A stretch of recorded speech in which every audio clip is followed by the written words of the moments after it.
RS power మీడియాకు స్వాగతం. మహా కుంభమేళాలో ఆధ్యాత్మికతతో పాటు శాస్త్రీయ ప్రాముఖ్యత. గ్రీన్ ఎనర్జీ రూపంలో ఏపీకి 10 లక్షల కోట్ల పెట్టుబడులు సీఎం చంద్రబాబు.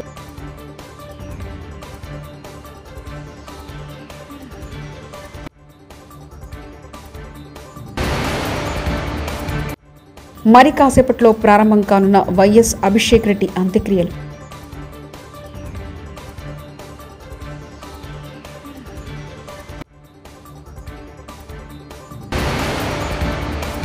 నా ఉద్దేశం అది కాదు, తప్పుగా అనుకోవద్దు.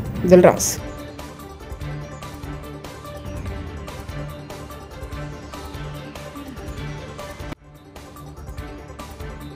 ఏడాది ఉత్తరప్రదేశ్ ప్రయాగ్రాజ్లో జరగనున్న మహా కుంభమేళ ప్రాముఖ్యత గురించి అనేక గ్రంథాలు, ఇతిహాసాలలో కూడా ఉందని ప్రసిద్ధ ధ్యాన గురువు రఘునాథ్ గురూజీ అన్నారు. ఆధ్యాత్మికతలో శాస్త్ర శోధన అనే సిరీస్లో ఈ మేరకు వెల్లడించారు. ఇది భారతీయ తత్వశాస్త్రం, విజ్ఞానం ఎంత అభివృద్ధి చెందాయో రుజువు చేస్తుందని చెప్పారు. 1000 సంవత్సరాల క్రితం మన భారతీయ తత్వశాస్త్రం, విజ్ఞానం ఎంతో ఆధునికంగా ఉండేవో, మన పూర్వీకులు ఎంత ప్రగతిశీలంగా, చైతన్యవంతులుగా, జ్ఞానవంతులుగా ఉన్నారో తెలిపారు. అల్లు అర్జున్కు కోర్టులో ఊరట. సంధ్యా థియేటర్ తొక్కిసలాట కేసులో అల్లు అర్జున్కు ప్రతి ఆదివారం పోలీస్ స్టేషన్లో సంతకం చేయాలని నిబంధనలు మినహాయిస్తూ తీర్పు వెల్లడించింది నాంపల్లి కోర్టు. అలాగే విదిశాలకు అల్లు అర్జున్ వెళ్లేందుకు అనుమతిచ్చింది కోర్టు. రాష్ట్రానికి 10 లక్షల కోట్ల పెట్టుబడులు గ్రీన్ ఎనర్జీ రూపంలో రానున్నాయని ఆంధ్రప్రదేశ్ ముఖ్యమంత్రి నారా చంద్రబాబు నాయుడు తెలిపారు. అనకాపల్లి జిల్లా పూడిమడకలో గ్రీన్ హైడ్రోజన్ తయారవుతుందని అన్నారు. మిగిలిన ప్రాంతాల్లో తయారయ్యే సౌర, పవన, పంప్డ్ స్టోరేజ్ విద్యుత్ను పూడిమడకకు తెస్తే వాటి ద్వారా హైడ్రోజన్ ఉత్పత్తి అవుతుందని చెప్పారు. ఉత్పత్తి అయ్యే హైడ్రోజన్ ఎరువులు, రసాయనాలు తయారవుతాయన్నారు.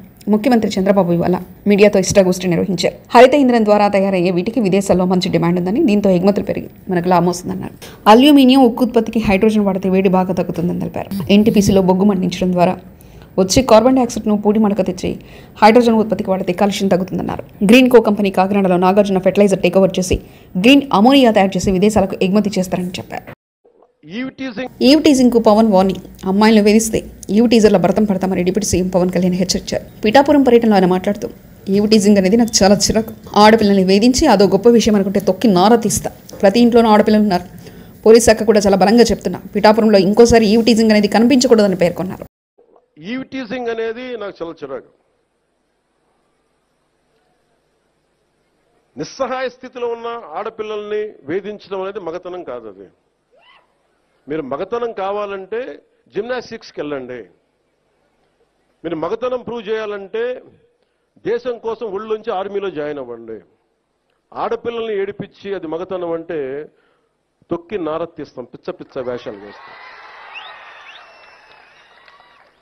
ఎందుకంటే ప్రతి ఇంట్లో ఆడపిల్లలు ఉన్నారు. తల్లి లేకుండా మనుగడ లేదు సృష్టిలో. మీరు ఆడబిడ్డలకి పోలీస్ శాఖ కూడా నేను చాలా బలంగా చెప్తా ఉన్నాను, ఇంకొకసారి నాకు ఈవ్ టీజింగ్ అనేది నాకు కనిపించకూడదు పిఠాపురంలో. This is my directive. ఎందుకంటే నా నియోజకవర్గాన్ని నేను సవ్యంగా చేసుకోలేనప్పుడు, నా నియోజకవర్గాన్ని నేను సరిగ్గా కాపాడుకోలేను, నా డిప్యూటీ ముఖ్యమంత్రి పదవి దేనికి, అధికారులు ఉండడం దేనికి? నేను చాలా స్పష్టంగా ఉన్నాను ఈ విషయంలో. వీళ్ళను కొడితే క్రిమినల్స్కి కాస్ట్ లేదు, గుర్తుపెట్టుకోండి. తప్పులు చేసి కులాల వెనక దాక్కుంటే బయటికి తీసుకొస్తాం, గుర్తుపెట్టుకో. కులాల వెనక దాక్కోకండి. వాళ్ళు క్రిమినల్స్కి కులం లేదు, ప్రజాప్రతినిధులకి కులం లేదు. We're very clear about it. చాలా స్పష్టంగా ఉన్నాం దాని మీద. హీరో వెంకటేష్ నటించిన సంక్రాంతికి వస్తున్న సినిమా ఈవెంట్లో భాగంగా ప్రముఖ నిర్మాత ఎఫ్డీసీ చైర్మన్ దిల్ రాజు చేసిన వ్యాఖ్యలు ప్రస్తుతం వైరల్గా మారాయి. సంక్రాంతి పండుగకు ఆంధ్రాల, తెలంగాణలో వైబ్ ఉండదు, తెల్లకల్లు, మటన్ మాంసం మీద వైబ్స్ ఉంటాయంటూ బడా నిర్మాత వ్యాఖ్యలు చేసిన విషయం తెలిసిందే. దీంతో దిల్ రాజు తెలంగాణ వాళ్ళను అవమానించేలా మాట్లాడంటూ పలువురు సోషల్ మీడియా వేదికగా కామెంట్లు చేయడం చర్చనీయాంశకం. ఈ క్రమంలో తాను చేసిన వ్యాఖ్యలపై దిల్ రాజు స్పందిస్తూ శనివారం వీడియో విడుదల చేశారు. నిజాంపట్నంలో సంక్రాంతికి వస్తున్న సినిమా ఈవెంట్ చేశాను. మన దగ్గర సినిమా ఈవెంట్స్ పెద్దగా జరగవు. అప్పట్లో ఫిదా సక్సెస్ మీట్ పెట్టాను. నిజామాబాద్ వాసిగా ఈ ప్రాంతంలో నాకున్న అనుబంధం అలాంటిది. మన సంస్కృతిలో ఉండే దావత్ గురించి, మటన్, తెల్లకల్లు గురించి మాట్లాడాను. ఆ మాటల్లో తెలంగాణ వాళ్ళను అవమానించానని, అవహేళన చేశానని కొంతమంది మిత్రులు కామెంట్లు చేసి సోషల్ మీడియాలో పెట్టారని తెలిసింది. నా ఉద్దేశం అదే స్పీచ్లో లాస్ట్లో చెప్పడం జరిగింది. తెలంగాణ మన కల్చరు, మన దావత్తు నేను మిస్ అవుతున్నాను. సంక్రాంతికి 2 సినిమాలు రిలీజ్ అయ్యాక మన తెలంగాణ కల్చర్ దావత్ని నాకు చేసుకోవాలని ఉందని. సో మన కల్చర్ని అభిమానిస్తాను నేను. అదే అర్థం చేసుకోకుండా దాన్ని కొందరు సోషల్ మీడియాలో రాద్ధాంతం చేస్తున్నారని తెలిసింది. నిజంగా మీరందరూ ఆ మాట వల్ల ఏదైనా హర్ట్ అయి ఉంటే నన్ను క్షమించండి, ఎందుకంటే నా ఉద్దేశం అది కాదు. ఎందుకు చెప్తున్నానంటే, నేను నిజామాబాద్ జిల్లా బాన్సువాడలో ఫిదా అనే సినిమా షూటింగ్ చేసి ప్రపంచవ్యాప్తంగా ఆ ఫిదా సినిమా ఎంత అప్లాజ్ వచ్చింది, భానుమతి క్యారెక్టర్కి, మన తెలంగాణలో ఉండే కల్చర్కి, ఆ సినిమా ఎంత ఒక ఫ్యామిలీ ఎమోషన్స్కి ఎంత విలువ ఇస్తామనేది చెప్పడం జరిగింది ఆ సినిమాలో. అది ప్రపంచవ్యాప్తంగా ఫిదా సినిమా ఎంత పెద్ద హిట్ అయిందో మీ అందరికీ తెలుసు.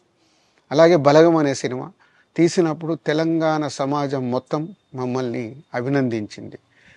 తెలంగాణ ప్రజలందరూ ఆ సినిమాను ఆదరించి ఇది మా సినిమా అని గుండెలకు హత్తుకున్నారు. అన్ని రాజకీయ పార్టీలు ఆ సినిమాని అప్రిషియేట్ చేస్తూ మమ్మల్ని ప్రతి ఒక్క స్టేజ్ దగ్గర తీసుకెళ్ళి అభినందించారు అన్ని రాజకీయ పార్టీలు.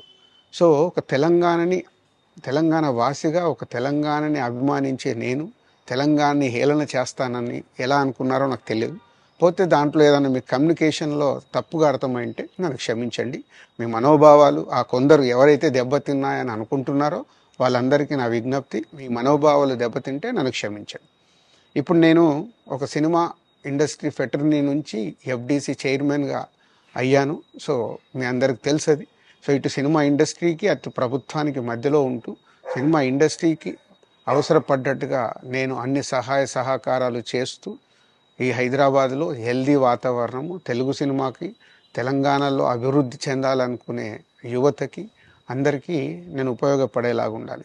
మన అలాగే పవన్ కళ్యాణ్ గారు కూడా చెప్పారు, యూత్ చాలా ఉన్నారు, వాళ్ళందరికీ కూడా సినిమా ఇండస్ట్రీలో ఇష్టం ఉన్న వాళ్ళని అప్గ్రేడ్ చేసి చేయాలని, ఆ ప్రభుత్వంతో కూడా అక్కడ సినిమాలో కావాల్సిన అందరినీ డెవలప్ చేస్తూ వాళ్ళందరూ మళ్ళీ తెలుగు సినిమాకే, తెలంగాణలో నేర్చుకున్న, ఆంధ్రాలో నేర్చుకున్న వాళ్ళందరూ తెలుగు సినిమాకే ఉపయోగపడతారు.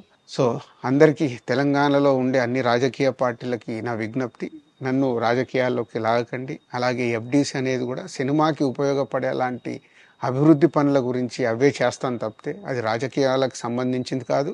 ఎఫ్డీసీ కానీ నేను కానీ సినిమాలకే ఉపయోగపడతాము. ఇది అన్ని రాజకీయ పార్టీలు అర్థం చేసుకొని ఫర్దర్గా నన్ను ఇలాంటి అవసరం లేని వీటిలోకి లాగకూడదు అని మీ అందరికీ, అన్ని రాజకీయ పార్టీలకు నా విజ్ఞప్తి. హామీలు ఇప్పుడు అమలు చేయలేకపోవచ్చు, కానీ విడతల వారీగా ఒక్కొక్కటి చేస్తాం. మంత్రి పొంగులేటి శ్రీనివాసరెడ్డి. తేదీకి సంబంధించి స్పష్టత లేదు. ముఖ్యంగా మహిళలకు సంబంధించిన 4,500 రూపాయలు, అలాగే విద్యార్థులకు సంబంధించి మోటార్ బైక్, అలాగే తులం బంగారం సంబంధించి మీ ఎన్నికల హామీ, మీ కాంగ్రెస్ పార్టీ ఇచ్చిన హామీకి సంబంధించి స్పష్టత ఈ జనవరి 26వ తేదీకి వచ్చే అవకాశం ఉందా? ఈ 26వ తారీఖు అయితే రాదు, కానీ విడతల వారీగా ప్రతి కార్యక్రమాన్ని, చెప్పిన ప్రతి మాటని ఇందిరమ్మ ప్రభుత్వంలో కట్టుబడి చేసేది ముమ్మాటికి నిజం. అది కొద్దిగా ఆర్థికంగా రాష్ట్రంలో వడదొడుగులున్న కారణంగా, ఇబ్బందులున్న కారణంగా డిలే అవుతున్నమాట. అక్రమ అరెస్టుకు గురైన ఆర్జీటీవీ జర్నలిస్ట్ ను జైల్లో పరామర్శించారు ఎమ్మెల్యే పల్లా రాజేశ్వరరెడ్డి.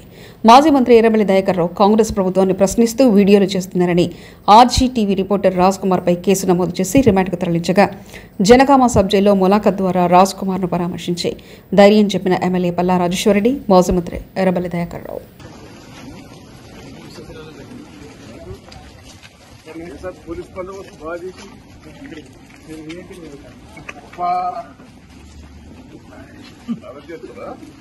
రోగులను వదిలేసి బర్త్డే వేడుకల్లో పాల్గొన్న ఆసుపత్రి సిబ్బంది, అటెండర్స్ లేకపోవడంలో రోగిని భుజంపై 7వ అంతస్తు వరకు మోసుకెళ్లిన రోగి భర్త, నిజామాబాద్ జిల్లా ప్రభుత్వ ఆసుపత్రిలో రోగులను వదిలేసి ఆసుపత్రి సూపరింటెండెంట్ ప్రతిమారాజ్ బర్త్డే వేడుకల్లో పాల్గొన్న రేడియాలజీ సిబ్బంది, మెడికల్ స్టాఫ్, ఫిడ్స్తో ఆసుపత్రికి వచ్చిన లక్ష్మి అనే మహిళలకు వైద్యం చేయకుండా నిర్లక్ష్యంగా వదిలేసి వెళ్లిన సిబ్బంది, డ్యూటీ ఎగ్గొట్టి బర్త్డే వేడుకల్లో పాల్గొనడంపై ఆగ్రహం వ్యక్తం చేసిన రోగులు ఆసుపత్రి ఎదుట రోగుల బంధువులు ఆందోళన నిర్వహించారు.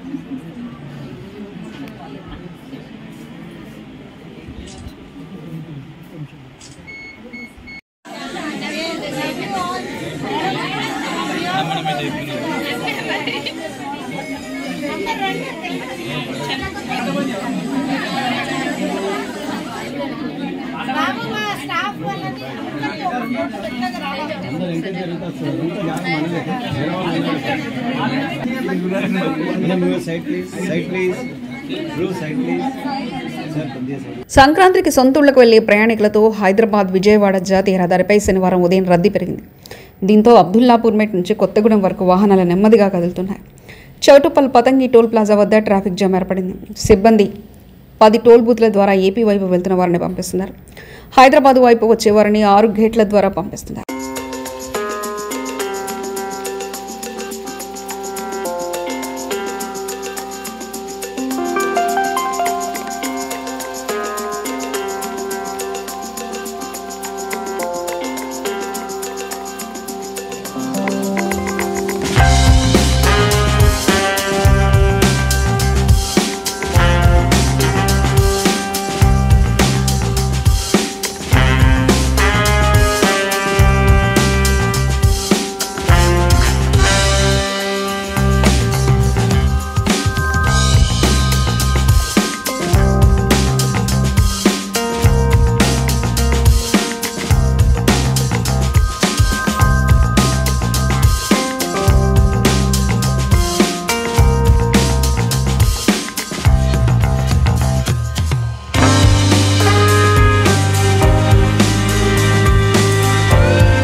వైఎస్ అభిషేక్ రెడ్డి పార్థివ దేహానికి ఆంధ్రప్రదేశ్ మాజీ సీఎం జగన్మోహన్ రెడ్డి నివాళులర్పించారు. తన సోదరుడు అభిషేక్ రెడ్డి అంత్యక్రియల నేపథ్యంలో పులివెందుకు వైఎస్ జగన్ చేరుకున్నారు. అనంతరం ఆయన పార్థివ దేహానికి పూలమల్లలు వేసి నివాళులర్పించారు. చిన్న వయసులోనే అభిషేక్ చనిపోవడంపై జగన్ తీవ్ర ఆవేదన వ్యక్తం చేశారు. మరి కాసేపట్లో అంత్యక్రియలు ప్రారంభం కానున్నాయి. వైఎస్ అభిషేక్ రెడ్డి తీవ్ర అనారోగ్యం కారణంగా చనిపోయిన సంగతి తెలిసిందే. అభిషేక్ కొన్ని రోజులుగా అనారోగ్యంతో బాధపడుతున్నారు. దీంతో హైదరాబాద్లోని ఏఐజీ ఆసుపత్రిలో కుటుంబ సభ్యులు చేర్పించారు. పరిస్థితి విషమించడంతో మంగళవారం రాత్రి ఆయన తుదిశ్వాస విడిచారు. మహా కుంభమేళాలో ఆధ్యాత్మికతతో పాటు శాస్త్రీయ ప్రాముఖ్యత. గ్రీన్ ఎనర్జీ రూపంలో ఏపీకి 10 లక్షల కోట్ల పెట్టుబడులు సీఎం చంద్రబాబు.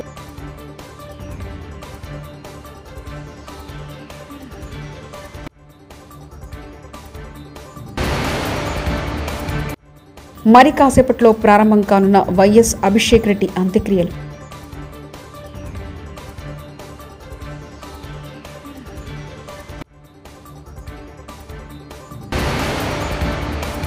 నా ఉద్దేశం అది కాదు, తప్పుగా అనుకోవద్దు. దిల్రాజ్.